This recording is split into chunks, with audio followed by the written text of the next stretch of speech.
We all in here know what happened today, and it's something we all say does not happen in small communities. Well, we found out today it does. I have to put three words together tonight that should never go together. There are three words I never want to get used to saying, and none of us should get used to saying them or hearing them. Another church shooting. This time it's a real small town in Texas, the kind of town where everyone knows each other and folks don't lock their doors.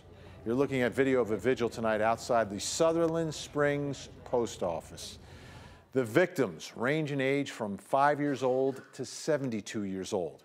Included among the victims, the pastor's own daughter, 14-year-old Annabelle Pomeroy, was killed in that gunfire today. Her parents, Pastor Frank Pomeroy and his wife Sherry, were both out of town.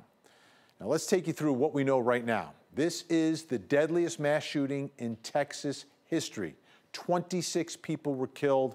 Another 20 people are in the hospital tonight with a range of injuries.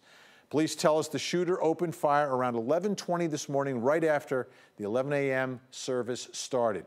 He started shooting outside the church before then walking inside. Now, a local across the street heard the gunfire, grabbed his own rifle, and started shooting back. Well, that's when the shooter got into his car, tried to get away. That local hero also got into his car and chased him down. A couple of miles later, the shooter crashed his car and was found dead.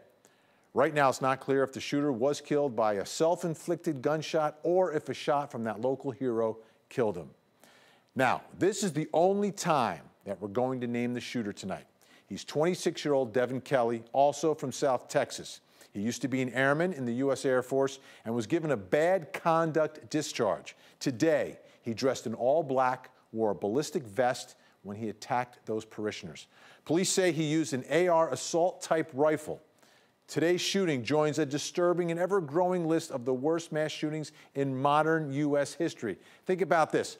4 of the 5 deadliest have happened within just the last 5 years.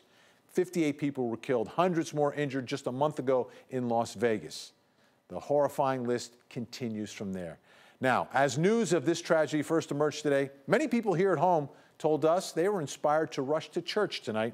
Ryan Kruger spoke with a local pastor, and Ryan, some churches now have started stepping up their security. Yeah, this really happened within the last few years, Vinny. One pastor actually told me we're living in a different world than we were just a few years ago. Sadly, deadly mass shootings at churches, they've happened before today, and churches have had to learn from those tragedies.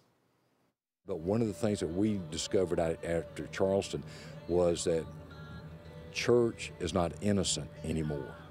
And I know our church back then began to take strides and to build our security teams here at the church. My hope would be that these small churches around that feel like, well, this is church.